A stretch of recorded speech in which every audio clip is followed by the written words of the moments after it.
जय भारत, जय गणेश, जय श्री कृष्णा।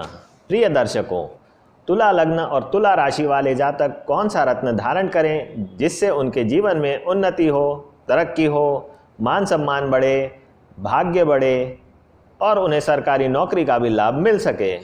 तो यह सब जानकारी आज मैं देने वाला हूं। बने रहिए मेरे साथ। मैं हूं ज्योतिषाचार्य आकाश और आप देख रहे हैं नक्षत्र ज्योतिष।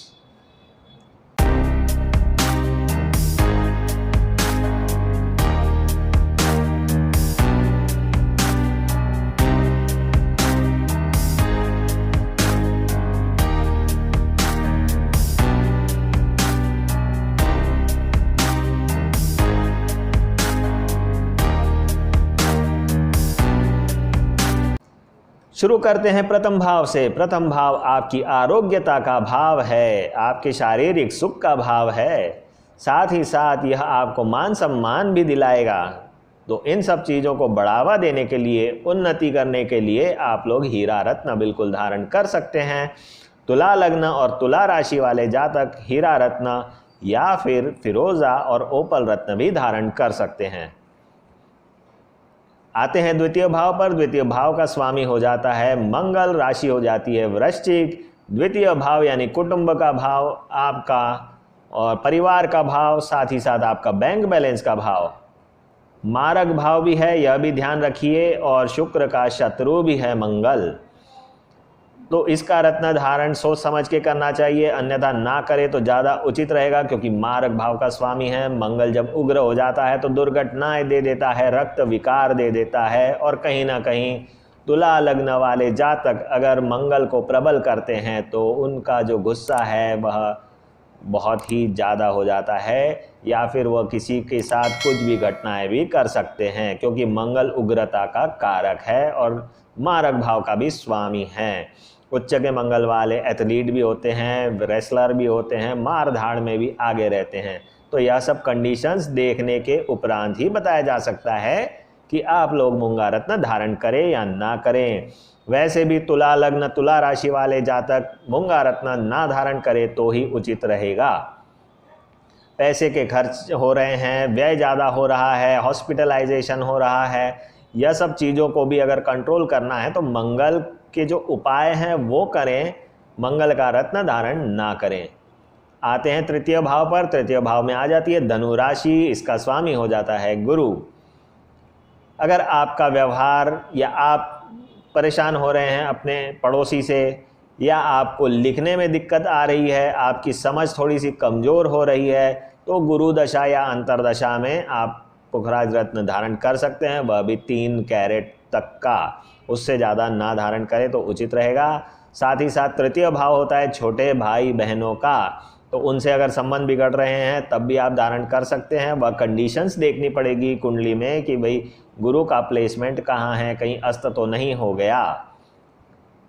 आपकी यात्राएं, अगर छोटी यात्राएं आप करते हैं, जैसे कि कई लोग जॉब करते हैं, उनकी जो यात्राएं रहती है दिन भर में 10 से 20 किलोमीटर होती है, ऐसे जॉब करने वाले, मार्केटिंग का काम करने वाले या कम्युनिकेशन से रिलेटेड काम करने वाले, क्योंकि तृतीय भाव कम्युनिकेशन का भी है, लेखन का भी है, तो इन सब भावों को आपको आगे बढ़ाने के लिए, इन सब भावों का लाभ पाने के लिए आप पुखराज रत्न धारण बिल्कुल कर सकते हैं, परंतु ज्योतिषीय परामर्श के उपरांत ही धारण करें तो ही उचित रहेगा। वैसे तो क्योंकि शुक्र का शत्रु है गुरु, इसलिए धारण नहीं करना चाहिए। आते हैं चतुर्थ भाव पर। चतुर्थ भाव का स्वामी हो जाता है शनि, राशि हो जाती है मकर।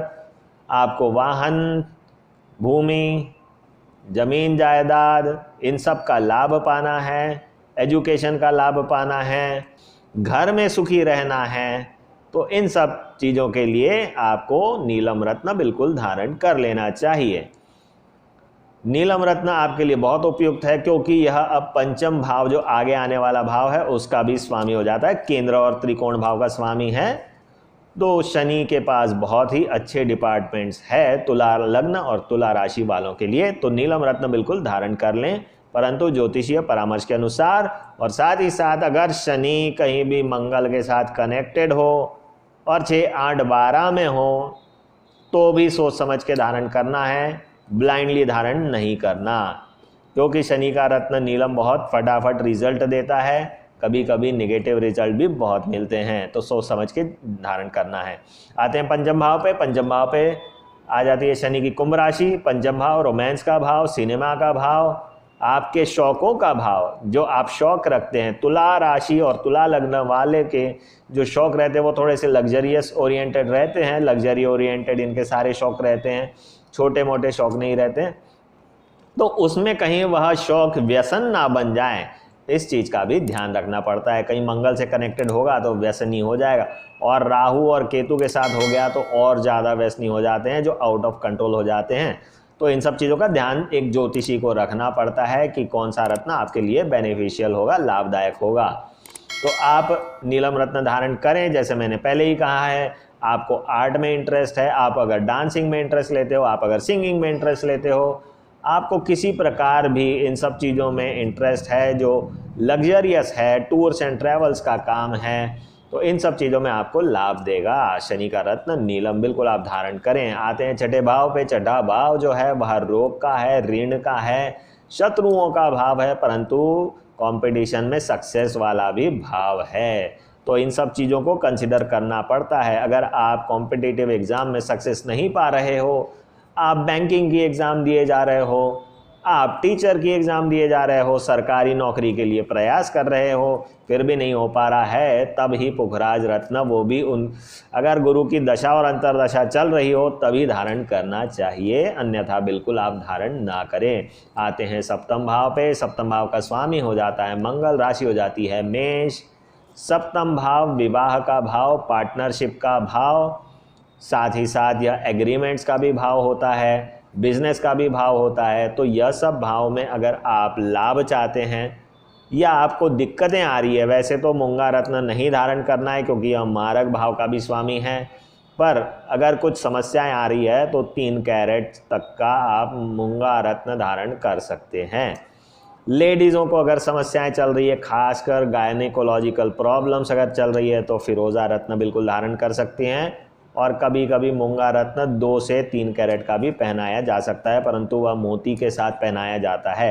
तो कंडीशंस रहती हैं, हम लोग जज करते हैं और उस प्रकार से ही आपको धारण करवाते हैं। आते हैं अष्टम भाव पे। अष्टम भाव का स्वामी हो जाता है शुक्र, राशि हो जाती है वृषभ।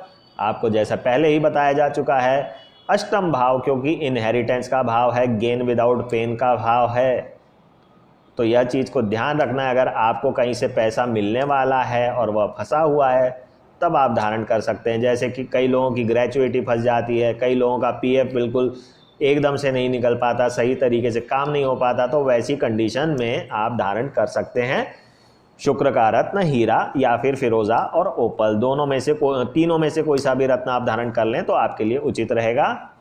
आते हैं नवम भाव पे। नवम भाव का स्वामी हो जाता है बुध, वहाँ राशि हो जाती है मिथुन।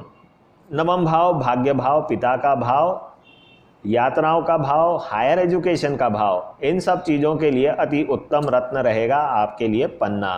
तो आप पन्ना रत्न बिल्कुल धारण कर सकते हैं, इसमें कोई दो राय नहीं है।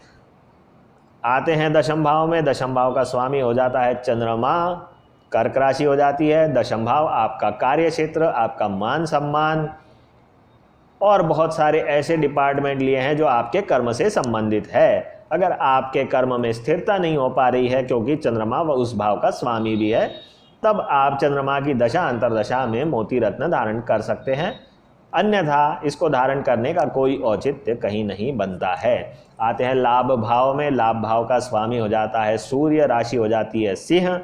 लाभ भाव यानी कि बड़े भाई का भाव, आपकी इच्छा पूर्ति का भाव, आपके मित्रों का भाव, तो इन सब कंडीशन में और सरकार का भी रिप्रेजेंटेशन करने वाला है सूर्य। तो अगर सरकारी क्षेत्र में कुछ काम अटके पड़े हैं, किसी प्रकार की समस्या आ रही है, तो आप बिल्कुल माणिक रत्न धारण करें।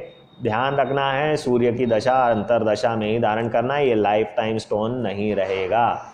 अगर चंद्रमा की भी दशा चल रही है तो भी माणिक आप धारण कर सकते हो, परंतु ये लाइफ टाइम नहीं रहेगी, ये चीज़ आप ध्यान रखें। आते हैं द्वादश भाव पे। द्वादश भाव में आ जाती है कन्या राशि, इसका स्वामी हो जाता है बुध।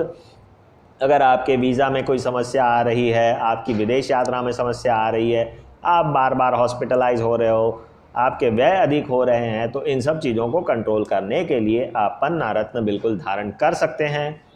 तो यह थी पूरी जानकारी तुला लग्न और तुला राशि वाले जातकों के लिए कि कौन सा रत्न धारण करना चाहिए या नहीं करना चाहिए। अब आते हैं राहु और केतु के ऊपर। राहु का रत्न गोमेद और केतु का रत्न लहसुनिया। राहु और केतु का प्लेसमेंट अगर बुध की राशि, शुक्र की राशि और शनि की राशि में हो और केंद्र त्रिकोण में हो और साथ ही साथ मंगल का नक्षत्र नहीं पकड़ा हो और राहु की महादशा या अंतरदशा चल रही हो, तभी आप उनका रत्न धारण करवा सकते हैं, अन्यथा इसे धारण करने से कोई लाभ नहीं होगा। तो यह सब कंडीशंस जो होती है वह एक ज्योतिषीय ही आकलन से ही समझ में आता है। एक ज्योतिषी ही समझ सकता है कि भाई कौन सी कंडीशंस में आपको कौन सा रत्न धारण करवाया जाए। साथ ही साथ आपकी जो समस्या चल रही है उसका भी हम लोग ध्यान रखते हैं और उस समस्या का कैसे निवारण हो, उपाय कैसे करें, इन सब चीज़ों से पता चल सकता है। तो यह थी पूरी जानकारी तुला लग्न और तुला राशि वाले जातक कौन सा रत्न धारण करें या ना करें। आपको यह वीडियो कैसा लगा और आप अपने कमेंट सेक्शन में लिखकर बताएं और मुझसे संपर्क कर सकते हैं। मैंने अपना नंबर दे दिया है और मेरा वेबसाइट भी है। मेरा ऑफिस भोपाल में है, तो भोपाल के लोग जो संपर्क करना चाहते हैं मुझसे बिल्कुल संपर्क करें और मिलें। ऑनलाइन कंसल्टेशन भी अवेलेबल है, तो जिनको ऑनलाइन कंसल्टेशन चाहिए वह फ़ोन द्वारा भी कंसल्टेशन प्राप्त कर सकते हैं। समस्याओं का निवारण किया जा सकता है। तो जो भी समस्या पॉसिबली हम निवारण कर सकते हैं उन्हीं के उपाय बताए जाएंगे, अन्यथा कोई ऐसी बातें रहेंगी तो उनका कुछ मतलब नहीं रहेगा, क्योंकि हमारा तंत्र मंत्र से कोई लेना देना नहीं है। हम ज्योतिषीय आकलन के माध्यम से ही सब चीज़ें आपको बताते हैं। तो यह थी पूरी जानकारी। आप सभी का धन्यवाद वीडियो देखने के लिए। जय भारत, जय गणेश, जय श्री कृष्ण।